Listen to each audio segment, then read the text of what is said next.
despite Metro Manila mayors denying rumors of locking down Metro Manila, there are reports circulating that the AFP and PNP are now preparing to restrict movements in the nation's capital. To tell us more about this, we have with us on the line One News Editor-at-Large Manny Mogato. Hi, Manny. I actually read this story. My friend messaged it to me on Instagram, and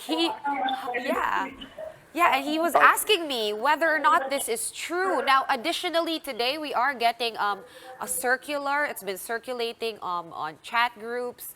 This is supposedly from the PNP saying that they should be prepared for lockdown. My question, Manny, is are they just preparing in case, the government does decide to lock down, or are we really facing a lockdown here in Metro Manila? Good afternoon.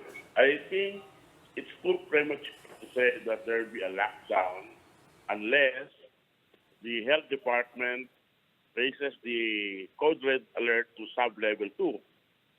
As of now, we still have sub-level 1.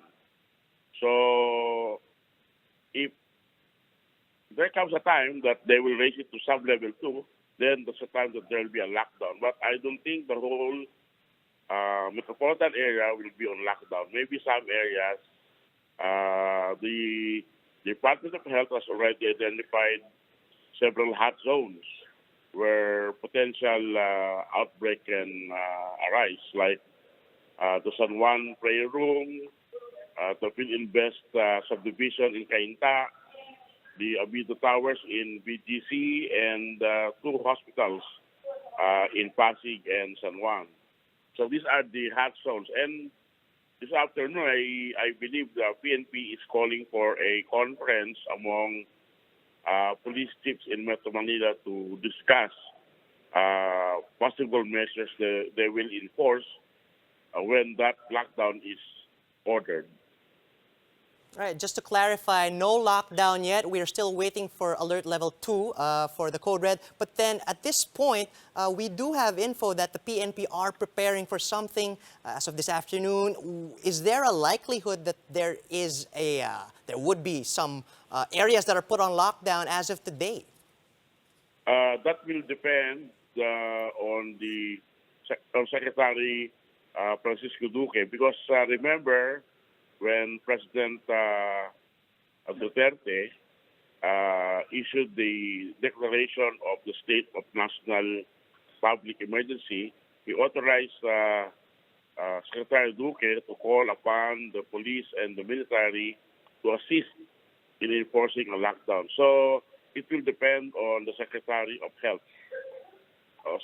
Until that order comes, then we don't see any lockdown so far. All right, so Manny, just to make it clear, we do not want to sow panic here. We obviously do not need more of that.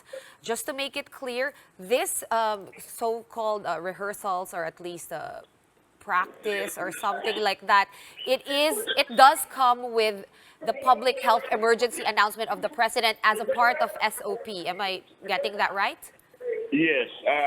As long as we're still on alert sub-level 1, there is still no lockdown. But when Secretary Duque raises the alert at sub-level 2, then there's a lockdown. And certain areas, certain communities will be on lockdown, but not the entire Metro Manila. Because it's impossible to restrict movements of people in the metropolitan areas when workers are coming from Bulacan, Cavite, Laguna to work in Manila.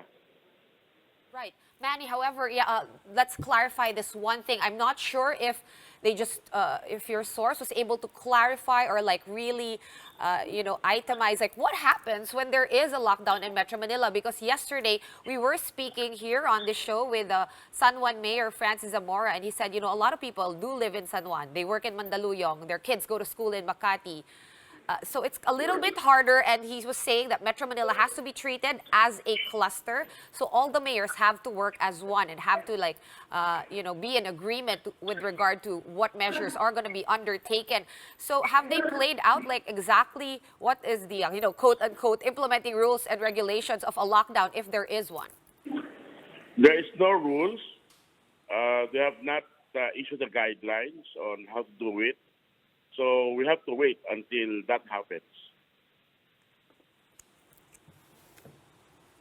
All right, thank you for those updates. That was One News Editor-at-Large, Manny Mugato.